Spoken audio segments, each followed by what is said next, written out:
Será que estamos prestes a vivenciar uma revolução histórica na maior entidade do futebol brasileiro? Hoje vamos te contar como a CBF pode ter toda a sua diretoria demitida se apenas 2 caras quiserem assim. Aliás, para saber sobre isso e muito mais, vem comigo porque o Pocket News dessa sexta-feira tá só começando. O Cruzeiro recebeu o segundo transfer ban da FIFA na temporada e para voltar a poder registrar atletas terá que pagar algo em torno de 13 milhões de reais. Depois da punição pela dívida com o Defensor do Uruguai pela contratação de Arrascaeta, que está em 7 milhões de reais, agora foi a vez da pendência com o Mazatlán do México pela contratação de Riascos, com débito na casa dos 6 milhões a serem pagos. Ambos os negócios foram feitos em 2015 e não tiveram os pagamentos executados pelo clube mineiro. Os problemas financeiros da Raposa, que tem quase 1 bilhão de reais em dívidas, atrapalham os planos do acesso à Série A. Tudo porque o time está na parte de baixo da tabela de classificação da Série B, na penúltima colocação, com apenas 12 pontos em 14 jogos. Sem renda de bilheteria desde o ano passado e pelo adiantamento de cotas de TV feito em outras temporadas, o caixa cruzeirense está praticamente vazio.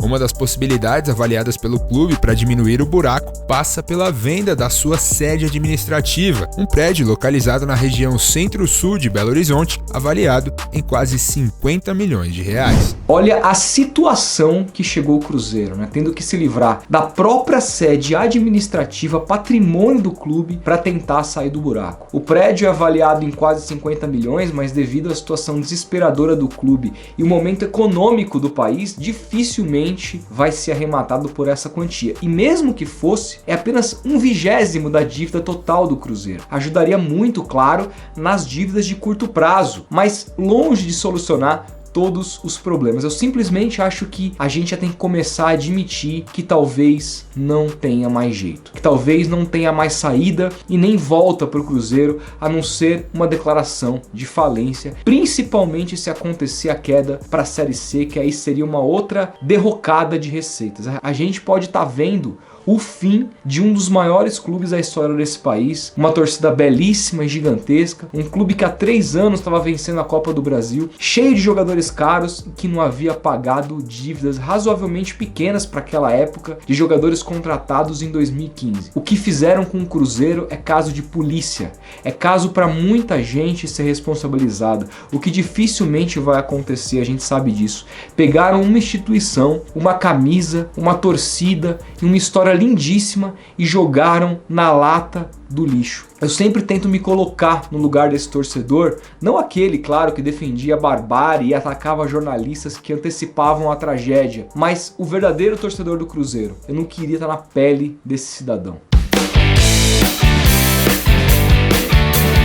Pelo 4º ano seguido, o Celtic não estará na fase de grupos da Champions League. Na última quarta-feira, o clube escocês perdeu fora de casa para o Midtjylland na prorrogação por 2-1 e foi eliminado na segunda preliminar e seguirá sua campanha continental na Liga Europa. 9 vezes campeão escocês em sequência, o Celtic perdeu o simbólico 10º título para o rival Rangers na última temporada e iniciou um novo projeto com o técnico australiano Angelo Postecoglou, ex-técnico da seleção australiana e apenas o segundo não britânico no comando do time desde 1999. Embora sua importância em campo tenha diminuído nas últimas 2 temporadas, o papel de liderança de Coleman no Everton foi reconhecido na quarta-feira com uma extensão do seu contrato até 2023. Com 32 anos, o lateral direito tem 350 partidas pelo clube e a possibilidade, caso seja frequente nas escalações de Rafa Benítez, de pelo menos se aproximar de Leon Osman e Dixon Dean, cada um com 433 jogos, e bater assim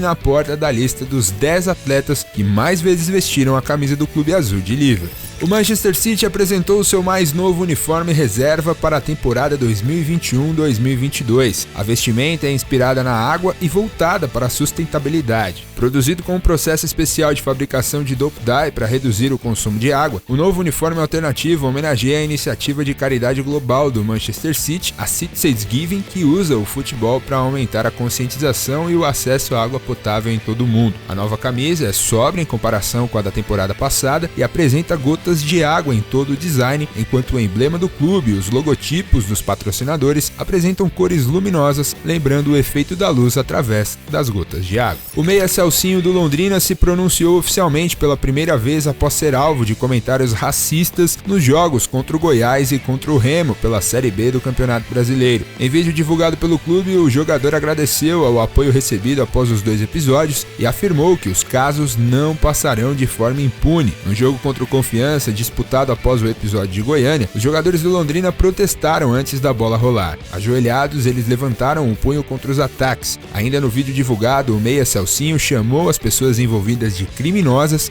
e não detalhou quais medidas serão tomadas por ele e pelo clube paranaense.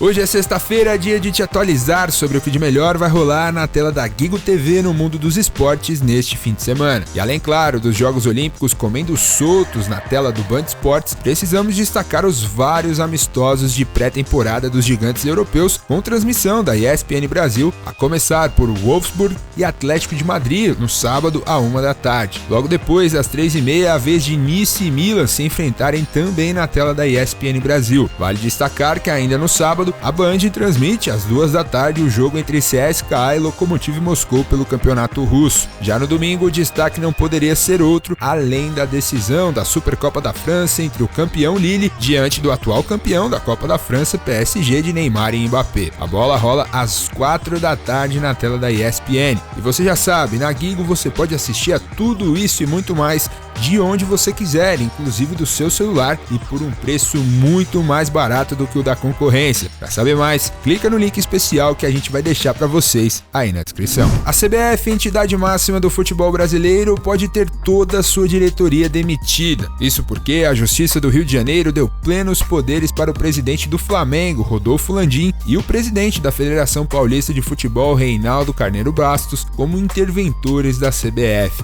Os dois ainda não responderam se aceitam a nomeação e têm até o dia 3 de agosto para informar ao juiz Mário Filho suas decisões. Se eles não aceitarem, o juiz terá de nomear novos interventores. O despacho também determina que Landim e Carneiro Bastos devem indicar um dos 8 vice-presidentes da CBF para comandar a entidade até a realização de novas eleições. Segundo o GE, Landim e Carneiro Bastos veem com ceticismo a tarefa de atuarem como interventores. O presidente do Flamengo chegou a enviar um áudio para o presidente dos outros 39 clubes das séries A e B, no qual se dizia surpreso com a notícia, afirmando que só aceitaria a missão se todos eles topassem. Vai dizer que a CBF vai recorrer da decisão judicial em segunda instância. Bom, primeiro de tudo, que independentemente de assumirem ou não como interventores aí da CBF, eu tenho total receio com relação a tudo isso juridicamente falando, porque se trata apenas de uma decisão em primeira instância. Então imagina, os caras assumem, demitem em geral, aí a segunda instância anula tudo que a primeira instância disse e todo mundo da CBF, os diretores, voltam. Olha a bagunça. Sem contar que se a diretoria da CBF é demitida e volta, ela fatalmente iria retaliar os clubes. Então assim, precisamos ter muita calma nessa hora. Sem contar, gente, que é muito importante vocês saberem que a FIFA proíbe qualquer intervenção da justiça comum nas confederações nacionais. A gente já falou sobre isso aqui e como tudo isso pode até eliminar os clubes brasileiros das competições continentais como Libertadores e Sul-Americana. A CBF precisa mudar, é claro, é o que mais a gente quer, mas não vai ser por esse caminho. Vai ser com a união dos clubes e a pressão dos clubes. E a Liga é esse primeiro caminho, porque uma vez formada, os clubes não têm mais por que temer a CBF com relação à retaliação vinda de arbitragens ruins, já que tudo vai ser controlado, profissionalizado e tocado pela Liga, saindo da mão da CBF. Aí os clubes se tornam muito mais fortes para peitar as mudanças estatutárias necessárias na entidade, até porque sem clubes, sem CBF. Mas me dá muito medo essa intervenção jurídica na CBF que, repito, pode isolar o Brasil do resto do mundo do futebol, já que é uma prática proibida pela FIFA. Se você gostou do nosso formato, curte esse tipo de vídeo, aproveita e se inscreve aqui no nosso canal e deixa o seu like, que isso é muito importante para o nosso trabalho aqui no YouTube. Muito obrigado por assistir até o final, um grande abraço e até o próximo vídeo.